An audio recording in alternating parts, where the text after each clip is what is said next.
అమెరికాపై Iran supreme leader Khamenei సంచలన వ్యాఖ్యలు చేశారు. ఇజ్రాయెల్ ఇరాన్ మధ్య ఉద్రిక్తతల నేపథ్యంలో టెహ్రాన్లో మీడియాతో మాట్లాడారు. అమెరికా బెదిరింపులకు ఎట్టి పరిస్థితుల్లో లొంగేది లేదని ఖమేనీ స్పష్టం చేశారు. ఇరాన్పై దాడి చేసి పొరపాటు చేయొద్దని, ఇజ్రాయెల్పై ప్రతీకారం తీర్చుకుంటామని హెచ్చరించారు.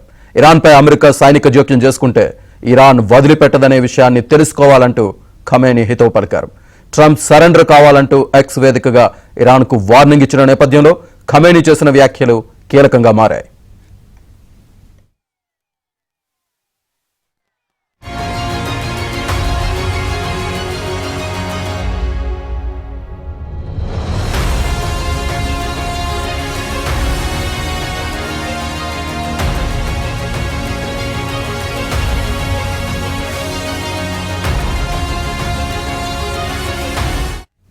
ఖమేనీ వ్యాఖ్యలకు సంబంధించి పూర్తి సమాచారాన్ని ఢిల్లీ బ్యూరో చీఫ్ కృష్ణ అందిస్తారు.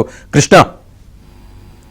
శ్రీనివాస్, అమెరికా అధ్యక్షుడు ట్రంప్ ఇరాన్ బేషరతుగా లొంగిపోవాలంటూ పిలుపునిచ్చిన నేపథ్యంలో ఇరాన్ సుప్రీం నాయకుడు అయతుల్లా అలీ ఖమేనీ ఒక కీలకమైనటువంటి ప్రకటన చేశారు. అమెరికా ఒత్తిళ్లకు ఏమాత్రం లొంగిపోయేది లేదంటూ ఖరాఖండిగా చెప్పారు. ఎట్టి పరిస్థితుల్లో కూడా అమెరికా బెదిరింపులకు లొంగం. ఇరాన్ పైన దాడి చేసి అమెరికా పొరపాటు చేయదని నమ్ముతున్నాం. ఒకవేళ అలా చేస్తే మాత్రం ఖచ్చితంగా ప్రతీకారం తీర్చుకుంటాం, ప్రతీకార దాడులు తప్పవని కూడా హెచ్చరించారు. ఇజ్రాయెల్ పై ప్రతీకారం తీర్చుకోవడమే కాకుండా అమెరికా సైన్యం జోక్యం చేసుకుందని కనుక తెలిస్తే ఇరాన్ వదిలిపెట్టదు. ఈ విషయాన్ని ట్రంప్ తెలుసుకోవాలని కూడా ఆయన ఎక్స్ వేదికగా ఒక వీడియో మెసేజ్ ని కూడా పంపారు.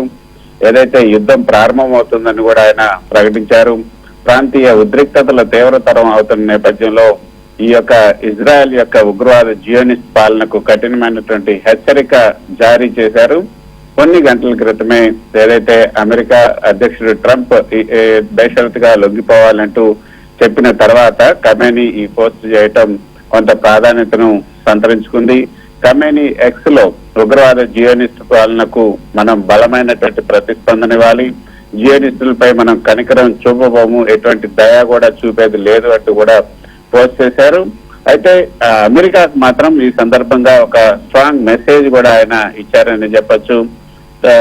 ఫార్సీలో ఖైబర్ చారిత్రక యుద్ధాన్ని సూచిస్తూ కత్తితో కోట గేటులోకి ప్రవేశించే చిత్రంతో పాటు యుద్ధం ప్రారంభం అవుతుంది అంటూ ఆయన పోస్ట్ చేశారు. ఈ దాడులను ఈ విస్తృత సైద్ధాంతిక పోరాటంలో భాగంగా చిత్రీకరించినట్టుగా కూడా కనిపిస్తున్నాయి. సో మొత్తానికైతే అమెరికాకు పూర్తి స్థాయిలో ఒక స్ట్రాంగ్ మెసేజ్ అయితే పంపించే విధంగా ఖమేనీ హెచ్చరికలు చేశారు. ట్రంప్ ఏదైతే గతంలో అమెరికాకు ఇరాన్ ఎయిర్ స్పేస్ పైన పూర్తి నియంత్రణ అమెరికాకు వచ్చింది. అమెరికా సుప్రీం లీడర్ గా పిలువబడే ఖమేనీ ఎక్కడ దాక్కున్నాడో మాకు తెలుసు, ఆయన అంత సులభంగా వదిలిపెట్టాం. అయితే ఇప్పుడు ఆయన బయటకు తీసుకొచ్చి చంపే ఇప్పటికి ప్రస్తుతానికి ఆయన్ని చంపాలన్న ఉద్దేశం అయితే మాకు లేదు అంటూ కూడా ట్రంప్ కొంత వాచాలతను చూపించారు. దానిపైనే ఇప్పుడు ఖమేనీ ఈ విధంగా సీరియస్ గా స్పందించారని చెప్పొచ్చు.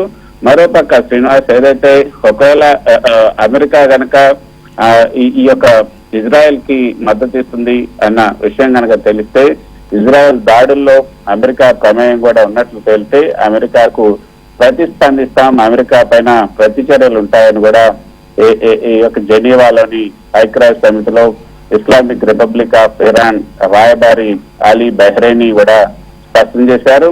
ఇజ్రాయెల్ చేస్తున్నటువంటి ఈ యొక్క దాడుల్లో అమెరికా భాగస్వామిగా ఉందని తాను భావిస్తున్నానని కూడా ఆయన చెప్పడం జరిగింది. ఇరాన్ విదేశాంగ శాఖ మంత్రిత్వ శాఖ ప్రతినిధి కూడా మాట్లాడుతూ ఏదైనా అమెరికా జోక్యం ఈ ప్రాంతంలో పూర్తి స్థాయి యుద్ధానికి దారి తీసే అవకాశం ఉందని కూడా ఆయన చెప్పడం మనం చూసాం. ఇరాన్ పై దాడుల్లో అమెరికా ప్రత్యక్షంగా పాల్గొంటుందని మేము నిర్ధారణ చేస్తే మేము అమెరికా పైన కూడా దాడులు చేస్తాం. ఇజ్రాయెల్ తన దేశాన్ని